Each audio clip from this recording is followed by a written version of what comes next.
Jackson State got the win over Mississippi Valley 21-6, but more so than just the win that they got in that game, they actually found their quarterback of the future. I'm going to talk about it, what it means, and why I believe that they made the right decision going with Jacobian Morgan over Jason Brown moving forward. Let's talk about it after the bumper. Stay tuned.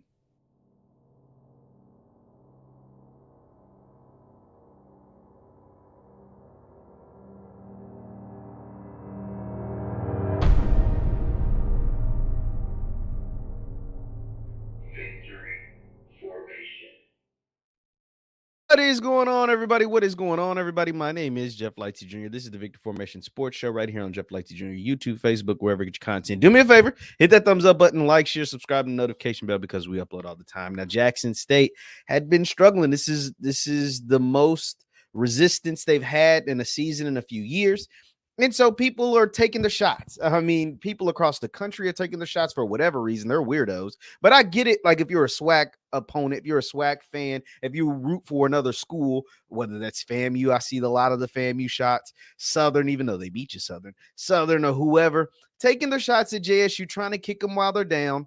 And it makes for good banter for social media. Now there's Colorado fans that are doing that, and that's just weird. Like, let's call it what it is. That's super weird for you to be rooting against Jackson State. But nonetheless, the Tigers got a win in their latest game against Mississippi Valley. And in that game, they debuted, well, they ain't really debuted, but they gave the first start of his Jackson State career, the first of many, I believe. Jacobian Morgan, the Mississippi native, the Syracuse transfer, got in there, led the offense, and got the W 21-6. Now, if we just look at Jacobian's numbers just from a pure numbers perspective, they weren't crazy, right? Like they weren't just astronomical. They weren't the most impressive numbers you've ever seen. Let me go ahead and share my screen and show that to you. They're just not, they weren't that, but they don't have to be that. 20 of 36, 141 through the air, one touchdown pass. But if you look at the rushing numbers, 10 carries, 75 yards, including a 32-yard touchdown run where he just completely ran through a person. And that is what matters. You got to think. Right now, Irv Mulligan is out. Irv Mulligan, I think, is the best running back in the SWAC. He's proven to be one of, if not the best running backs in the SWAC. And with him out right now for however long, he might be back next week or whatever, but for right now, he's out. You need to have an added dimension of running ability from the quarterback position that Jason Brown just couldn't give you. And insert Jacobian Morgan, 6'5", 240, 245 pounds, just a monster of a man coming in that can throw the ball. Let's not get it twisted. The man can throw the ball. He did go to Syracuse. He did go Power 5 ACC. Like, the man can play. And now you add his running ability. See, with Jackson State, the problem was the quarterback posed no threat to run the ball. Now, you can be an effective quarterback and not run the ball. Like, that is possible. It's not like it's impossible. But in the new day and age of football, having the dynamic of your quarterback being able to use his legs, being able to bail you out of situations, being able to be mobile. He doesn't have to be a quote-unquote scrambler, but being mobile. Having that added dimension to your offense, having that added aspect to your offense, having that added thing that defenses have to game plan on your offense makes your offense that much more dynamic. Let me repeat. It makes your offense that much more dynamic. And here's the thing about the JSU coaching staff. This is what I believe. This is not me talking to anybody. This is what I believe. I believe they thought coming into the season, Jason Brown gave them the best chance to win. I believe they thought that for real. Like, I honestly believe that. Jacobian Morgan was a late addition to this roster. He came in at the end of summer from Syracuse. So he was a late addition.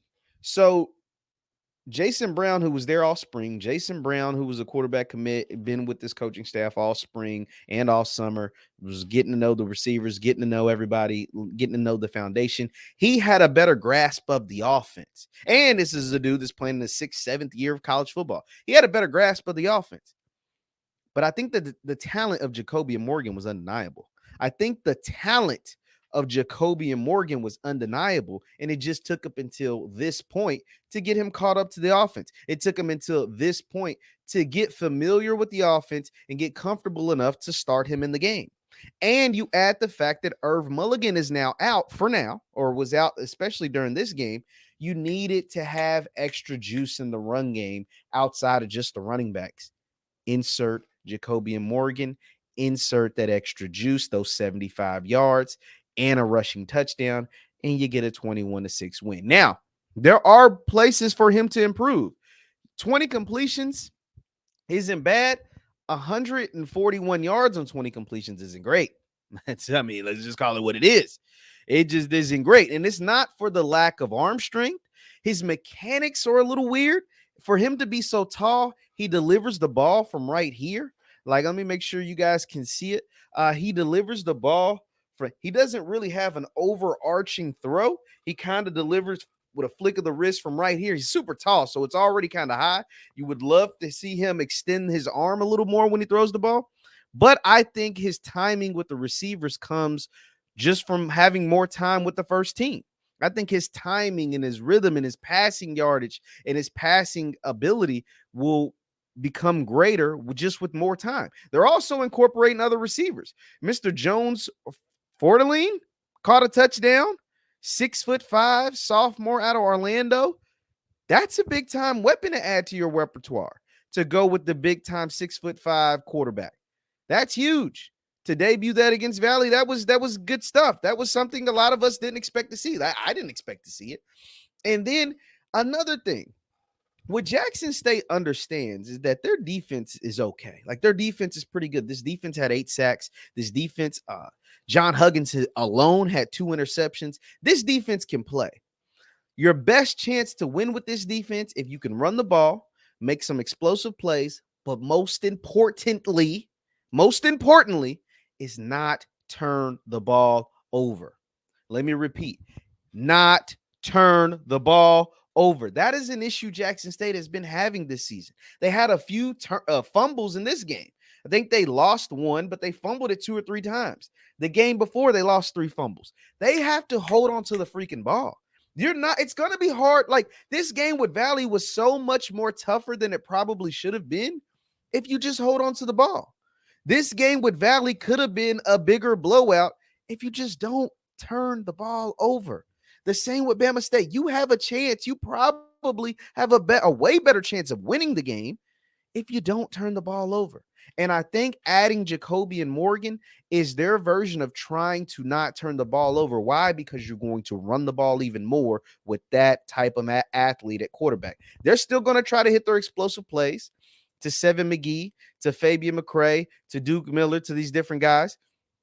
But they're also, especially when Irv Mulligan comes back, they're also going to churn this thing out with the run game and a big, strong, physical quarterback that they'll try to run like Cam Newton at times. I mean, if you've seen the run, I would show it, but ESPN going to give me a copyright strike. I don't want no smoke ESPN.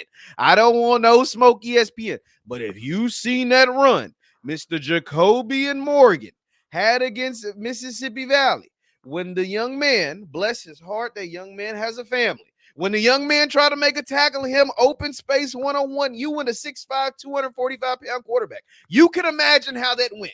Just imagine somebody getting run over and the young man keeps running. Somebody getting run over and their helmet comes off and the young man keeps running. That, you just can't get that from Jason Brown. That's no disrespect to Jason Brown, but you can't get that from him. You can't. He's not that type of athlete. And the beautiful thing about Jacobian, let me repeat, the beautiful thing about Jacobian, let me make sure I'm not lying to you guys. Let me make sure I'm not lying to you guys. Let me make sure I'm not lying to you guys. You're going to have this again next year. And I think that's why the move was made now. Because I want him to get live reps right now. He gives us the best chance to win right now and for the future.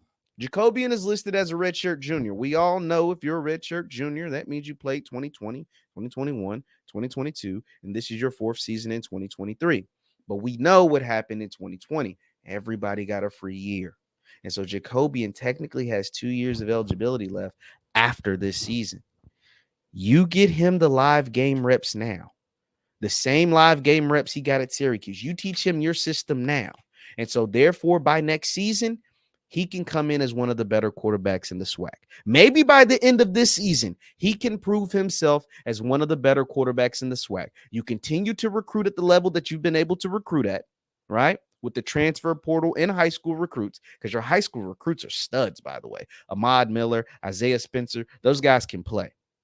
You've hit the transfer portal amazingly with players bringing guys back like John Huggins, who transferred out, bringing in guys like Jacobian Morgans, the 7 McGees, et cetera, et cetera. Use those Mississippi JUCO foundations that you have right there in Mississippi. The greatest JUCO system in the country is right there in Mississippi, from East Mississippi to Holmes, etc. You can be setting yourself up for the future. It's been shaky, rocky, rough, year one, or whatever you want to call it for Coach T.C. Taylor. I get it. It hasn't been what some people believed it would be, myself included. I thought they wouldn't lose to Alabama State. I didn't think they'd lose to Alabama State. You know, I didn't think, I mean, the FAMU, I did predict them to lose to FAMU, but that was pretty much it. I didn't think they'd lose to Alabama State. I didn't think they'd have kind of like a dog fight with Mississippi Valley.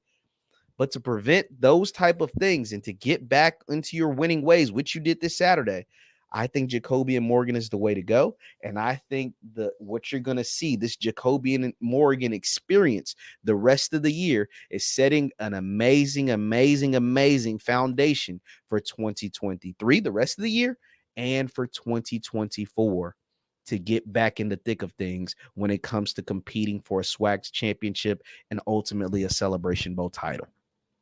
But I loved everything. I loved what I seen out of Jacobian Morgan. I do want to see those mechanics. I do want to see that ball kind of come more over the top as opposed to right here, the flick of the wrist. But the young man is talented. Can't act like the talent isn't there. You get better chemistry with these wide receivers. You're able to open it up down the field more. And his running ability, just his pure running ability, sky's the limit for Jacobian Morgan as a Jackson State Tiger, playing back in this city, his hometown, his home state of Mississippi. And that's another, let me just touch on that for a second.